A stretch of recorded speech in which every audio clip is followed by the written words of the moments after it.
శ్రీగురుభ్యో నమః. హరి ఓం. ఈశానా సర్వవిద్యానాం ఈశ్వర సర్వభూతానాం బ్రహ్మాధిపతి బ్రహ్మణోధిపతి బ్రహ్మ శివో మే అస్తు సదా శివోం.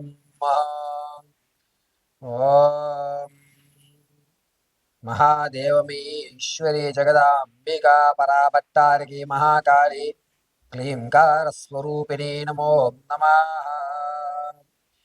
జగతం పితరం వందే పార్వతీ పరమేశ్వరం. ఆపదామవార్తారం దాతారం సర్వసంపదాం లోకాభిరామం శ్రీరామం భూయో భూయో నమామ్యహం. సర్వమంగళమాంగళ్యే శివే సర్వార్థసాధకే శరణ్యే త్ర్యంబకే దేవి నారాయణీ నమోస్తుతే. సకలము సర్వతం పరమేశ్వరానుగ్రహంతో గురువుగారు ప్రసాదించినటువంటి జ్ఞానంతో నా తల్లిదండ్రుల యొక్క ఆశీస్సులతో మనస్ఫూర్తిగా గురుడు శుక్రుడు ఈ రెండు గ్రహంలో కూడా మిథున రాశి యందు గ్రహ సంచారణలు జరుగుతూ మేషం మొదలుకొని మీనరాశి వరకు కూడా గురువు శుక్రుడు ఏకస్థలంలో శుభసూచకంలోకి రావడం, వచ్చే నెల 19వ తారీఖు వరకు కూడా ఈ గ్రహ సంచారం ఉండడం, ఇందులో జరిగేటువంటి ఫలితాలు ఏమిటి, ఆర్థికంగా మనం ఏమన్నా నిలబడగలుగుతామా, గురుడు ఉన్నత స్థితిలోకి తీసుకువెళ్తున్నాడా, శుక్రుడు సకల విద్యలు ప్రసాదిస్తున్నాడా, ఆరోగ్యపరంగా మనం ఏ స్థాయిలో ఉన్నామో, ఏదన్నా ప్రమాదం పొంచి ఉందా, ఆర్థిక సమస్య ఈ 19వ తారీఖు వరకు ఏమన్నా పూర్తి అవుతుందా, లేదా ఏదన్నా ఒక గోల్డెన్ ఛాన్స్ అనేటువంటిది మనకి ఈ గురువు శుక్రుడు ఏక స్థలంలో సంచరించడం వల్ల మార్పులు ఏమైనా జరుగుతున్నాయా, ఆలోచన విధానం ఏ విధంగా ఉంటుంది అని ద్వాదశ రాశుల వారికి యథాశక్తానుసారం గోచార రీత్యా మాత్రమే, వ్యక్తిగతంగా కాదండి, కేవలము గోచార రీత్యా మాత్రమే మీకు తెలియజేయడం జరుగుతుంది. వ్యక్తిగతంగా మీ జాతక పరిశీలన చేసుకోవాలి అనుకుంటే కనుక కింద స్క్రోల్ అవుతున్న నెంబర్కి సంప్రదించండి. వ్యక్తిగతమైన జాతకాన్ని మీరు తెలుసుకోవచ్చు. అయితే ఈ యొక్క గురువు శుక్రుడు ఇరువురు కూడా కలయిక అనేటువంటి దానివల్ల ప్రమాదం తప్పేటువంటి అవకాశం, ఆర్థికంగా మనం ఎప్పుడు నిలబడతాము, మనం ఏదన్నా కొత్త వ్యాపారం ప్రారంభం చేయాలి అనుకుంటున్నామా, ఈ మధ్య కొన్ని ఉద్యోగాలు తొలుగుతున్నాయి, ఆ లిస్టులో నా పేరు ఉంటుందా ఉండదా అనేటువంటి సందిగ్ధం ఉన్నవారు, ఈ గ్రహ సంచారం వల్ల జరిగేటువంటి మార్పులు, వీటన్నిటి విషయాన్ని కూడా కూలంకషంగా క్షుప్తంగా మీకు వివరించడం జరుగుతుంది. అంతేకాకుండా ఈ ద్వాదశ రాశుల వారు కూడా ఈ రాశి సంచారణ వల్ల జరిగేటువంటి మార్పులు తప్పించుకోవడానికి, మన అవకాశాలన్నీ పుచ్చుకోవడానికి ఏ విధమైనటువంటి మాలను ధరించాలి, ఏ విధమైన దేవతార్చన గావించాలి, ఏ విధమైన పరిష్కారాలు ఆ స్థితిని దాటడానికి ఏ దానము చెయ్యాలి, ఏం చేస్తే ఏ ఫలితం మనకు లభిస్తుంది అనేటువంటి విషయాన్ని మీకు వివరణగా క్షుప్తంగా తెలియజేయడం జరుగుతుంది.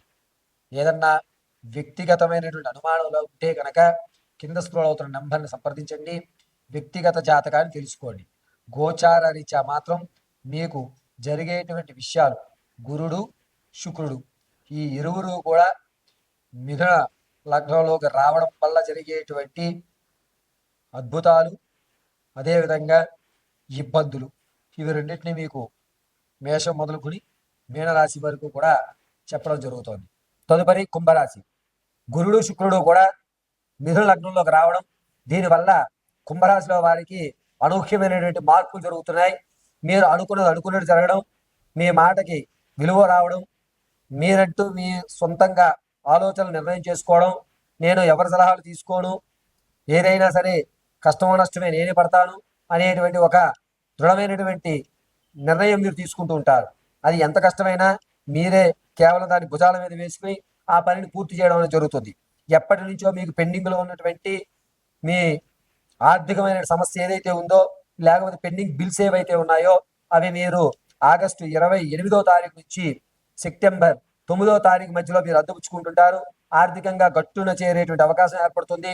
ఆరోగ్య విషయంలో కుంభరాశి వారు ఈ భుజాలు వెనక భాగంలో ఉన్నటువంటి గూడ్లు అంటారు కదండి, వాటి విషయంలో చాలా జాగ్రత్తగా ఉండాలి. ప్రమాదం అనేటువంటిది పొంచి ఉంది. శనీశ్వరుడు రాహువు ఇరువురు కూడా నీచ యుక్తంలోంచి గురుడు చూస్తున్నాడు. కావున ప్రమాదం అనేటువంటిది ఆగస్టు 22 నుంచి ప్రారంభం చేసుకుని ఆగస్టు 29వ తారీఖు వరకు కూడా ప్రమాదాలు జరిగేటువంటి అవకాశం ఏర్పడుతుంది. ప్రయాణం చేసేటప్పుడు ఆచితూచి ప్రయాణం చేయండి. మీ యొక్క వాహనాలు నడిపేటప్పుడు చాలా జాగ్రత్తగా నడపండి. మీ వాహనం దగ్గర నుంచి కూడా మీరు ప్రమాదాన్ని పుంజుకునేటువంటి అవకాశం ఏర్పడుతుంది. ఎప్పటి నుంచో మీ కలగా ఉన్నటువంటి గోల్స్ ఏవైతే ఉన్నాయో అవి రీచ్ అవ్వడానికి గాను మీకు నూతన పరిచయాలు అనేటువంటివి ఆగస్టు 29వ తారీఖు నుంచి సెప్టెంబర్ 12వ తారీఖు వరకు కూడా ఏర్పడుతూ ఉన్నారు. వీరి వల్ల మీ గోల్స్ ఏవైతే రీచ్ అవుదాం అనుకుంటున్నారో వారికి సంబంధించినటువంటి దారులన్నీ తెలుసుకోవడం జరుగుతుంటుంది. కుంభరాశిలో ఉన్నటువంటి విద్యార్థులకు జ్ఞాపక శక్తి అనేటువంటిది కొంచెం పెరుగుతుంది. గురుడు మంచి స్థానంలో చూస్తున్నాడు. అందరి బుధుడిని స్వక్షేత్రం నుంచి చూస్తూ ఉండడం వల్ల మీ ఐక్యూ లెవెల్స్ పెరగడం, చదువు మీద కాస్త శ్రద్ధ పెట్టడం, వేరే ఇప్పటి వరకు ఎవరు ఆలోచించని కొత్త రంగాల్లోకి మీరు ప్రవేశించి దాంట్లో మంచి స్థాయిని అనేటువంటిది ఏర్పరచుకుంటుంటారు. కుంభరాశిలో ఉన్నటువంటి ఆడవారు చాలా జాగ్రత్తగా ఉండాలి. గర్భసంచికి సంబంధించిన ఇబ్బందులు ఎక్కువ అవుతుంటాయి. అది కూడా సెప్టెంబర్ 1వ తారీఖు నుంచి సెప్టెంబర్ 10వ తారీఖు వరకు కూడా గర్భసంచికి సంబంధించిన వ్యాధులు కానీ లేదా కిడ్నీలకు సంబంధించిన వ్యాధులు కానీ ఏర్పడుతుంటాయి. కుంభరాశిలో ఉన్నటువంటి ఆడవారు చాలా జాగ్రత్తగా ఉండండి. గురుడు శుక్రుడు మిథున లగ్నంలో నీచ యుక్తంలోంచి రాహువును చూడటం వల్ల కాస్త ఇబ్బంది పడుతూ ఉంటారు. మీ ఆలోచన మారుతూ ఉంటుంది.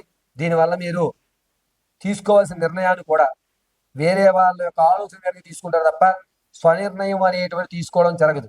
కాబట్టి కుంభరాశి వారు చాలా జాగ్రత్తగా ఉండాలి. అంతేకాకుండా కుంభరాశి వారు ప్రతి నిత్యము కూడా ఈశ్వరారాధన చేయడం, నమోరుద్రాయ నమః అనుకోవడం చాలా మంచిది. కుంభరాశి వారు వ్యక్తిగతమైన జాతకాన్ని తీసుకోవడం కింద స్క్రోల్ అవుతున్న నెంబర్ని సంప్రదించండి. నేను చెప్పినదంతా కూడా గోచార రీత్యా మాత్రమే మీకు ఫలితాలు తెలియజేశాను. దీన్ని పరిశీలించండి.